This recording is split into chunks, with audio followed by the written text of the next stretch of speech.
ॐ गं गणपतये नमः। ॐ ऐं સરસ્વત્યે નમઃ.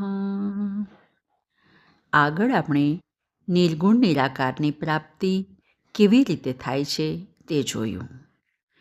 નિર્ગુણ નિરાકારની પ્રાપ્તિ દીર્ઘકાલીન અભ્યાસ વિના અત્યંત કઠિન છે. તેથી હવે ભગવાન સગુણ સાકારની પ્રાપ્તિ કેવી રીતે સુલભ છે તે દર્શાવતા કહે છે, અનન્ય ચેતા સતતમ યો મામ સ્મરતિ નિત્યશઃ તસ્યાહમ સુલભ પાર્થ નિત્યયુક્તસ્ય યોગિન. હે પાર્થ, જે ઈશ્વરમાં ચિત્તવાળો થઈને વારંવાર ઈશ્વરનું સ્મરણ કરતો રહે છે તેવા નિત્યયુક્ત યોગી માટે ઈશ્વરનું સ્મરણ બહુ જ સુલભ છે.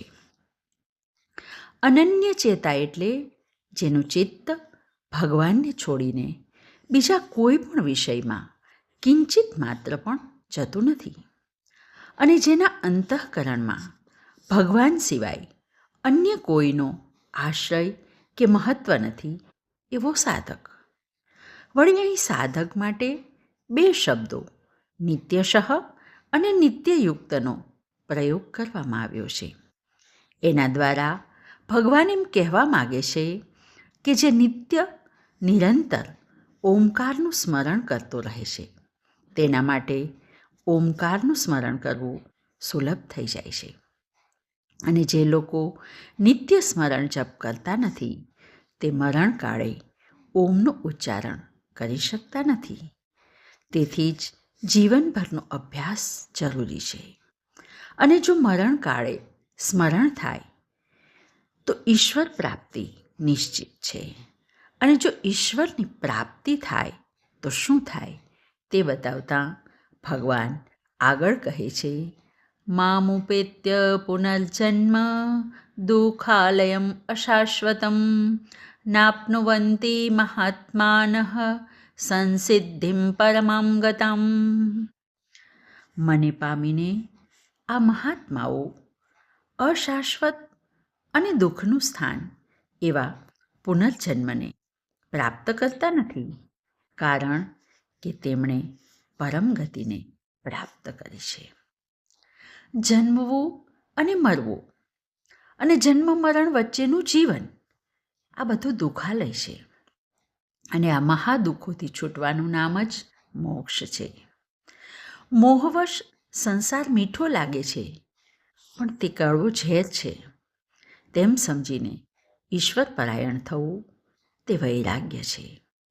અને જે ઈશ્વર પરાયણ જીવન જીવે છે તેને ગીતા મહાત્મા કહે છે. એક સિક્કાની બે બાજુઓની માફક સંસારનો સિક્કો કોઈક ને કોઈક સમયે દુઃખ તો ક્યારેક સુખ આપ્યા જ કરે છે. સુખ કે દુઃખ સતત રહેતું નથી. તેથી જ આ સંસારને અશાશ્વત કહે છે. અને આવા અશાશ્વત દુઃખાલયથી છૂટવા માટે જે ઓમકારનું સ્મરણ કરે છે તે પરમ ગતિને પ્રાપ્ત કરે છે. વળી ભગવાન આગળ કહે છે, આ બ્રહ્મ ભુવન લોકા પુનરાવર્તિનોર્જુન મામુપેત્ય તુ કૌંતેય પુનર્જન્મ ન વિદ્યતે. બ્રહ્મલોક પર્યંત જે લોકો છે તે બધા પુનરાવર્તન કરાવનારા છે. પણ હે અર્જુન, જે પરબ્રહ્મ પરમાત્માના લોકને પ્રાપ્ત થાય છે, હે કૌંતેય, તેનો ફરીથી જન્મ થતો નથી. આપણા મનમાં પ્રશ્ન છે કે અનંત બ્રહ્માંડમાં જીવન માત્ર પૃથ્વી પર છે કે બીજે પણ છે? પરંતુ આ શ્લોક દ્વારા ગીતા એમ કહે છે કે બીજા ઘણા લોક છે જ્યાં જીવન છે. તેમાં સૌથી ઉપર બ્રહ્મલોક છે. જીવાત્માઓ પોતપોતાના કર્મો અનુસાર જુદા જુદા લોકમાં ગતિ કરતા હોય છે. ગીતા કહે છે કે સર્વોચ્ચ લોક બ્રહ્મલોક છે. ત્યાં સુધી જનારનું પુનરાગમન થાય છે, પરંતુ જો કોઈ પરમાત્માના લોકને પ્રાપ્ત કરે છે તો તેનું પુનરાગમન થતું નથી. આજે બસ આટલું જ. હરિ ઓમ.